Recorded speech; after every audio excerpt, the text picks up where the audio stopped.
H.L. Cooper has been flying ultralight aircraft around southern Arizona for more than 20 years.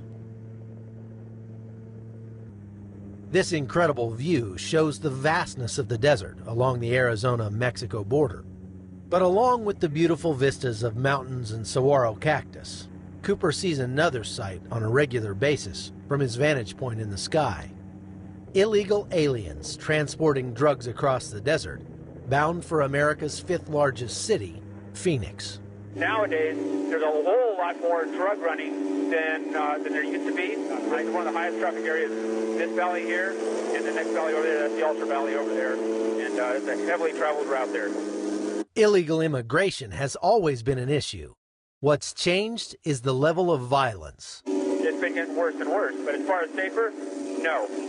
We're right in the middle of it. When they come out of this valley, we're one of the first places they come to. We've been vandalized, we've been stolen from. We used to hike all over the desert out here. Anymore, now we don't go out without being armed. And the problem isn't only on the ground. The Border Patrol reports that drug runners are using ultralight aircraft like this to bring loads of drugs across the border and drop them in the United States.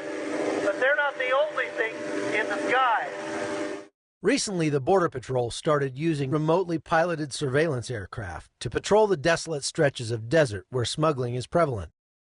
These eyes in the sky also help the effectiveness of agents on the ground. But residents along the border say more needs to be done. Rancher Ed Asher's neighbor was murdered by a drug runner earlier this year.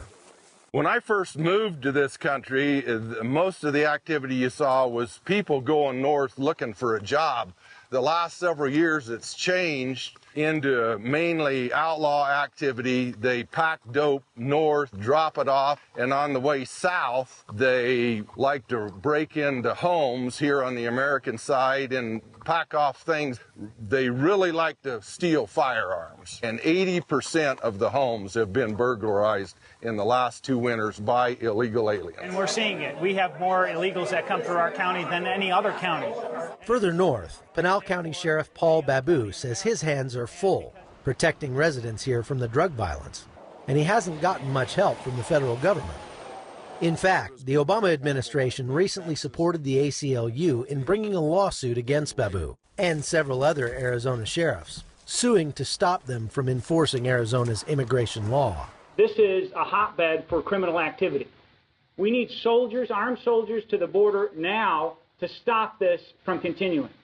In response to our plea for help and for armed soldiers, they put up these signs not written in Spanish, not facing south to the Mexican border, but facing north in English, warning to our citizens, travel not recommended. This is unacceptable. While the war of words continues in Washington, the people of southern Arizona face weapons that are much deadlier. This year alone, the drug war along the border has claimed more than 2,500 lives. That's nearly 5 times the number of American troops killed this year in Afghanistan. I believe that this is a greater threat against our national security than any other threat that exists today, an unsecured border. Pinal County law enforcement regularly encounters armed drug smugglers who have all but taken over wide areas of this high mountain desert. From this point on, it's a standing order that we don't come more than 2 deputies coming out here due to one of our deputies getting shot in the leg. In addition to the danger, trash left by illegals is becoming a major environmental hazard. Okay, so this is kind of what we're seeing here. The illegals come down out of the mountains, come across the desert, 3 to 5 days walking, then they dump all their stuff here next to the freeway, get on trucks, and head into Phoenix. But this is something interesting. Notice this bag, it has an American flag on it, and it says United States Aid from the Agency for International Development, USAID, aid from the American people.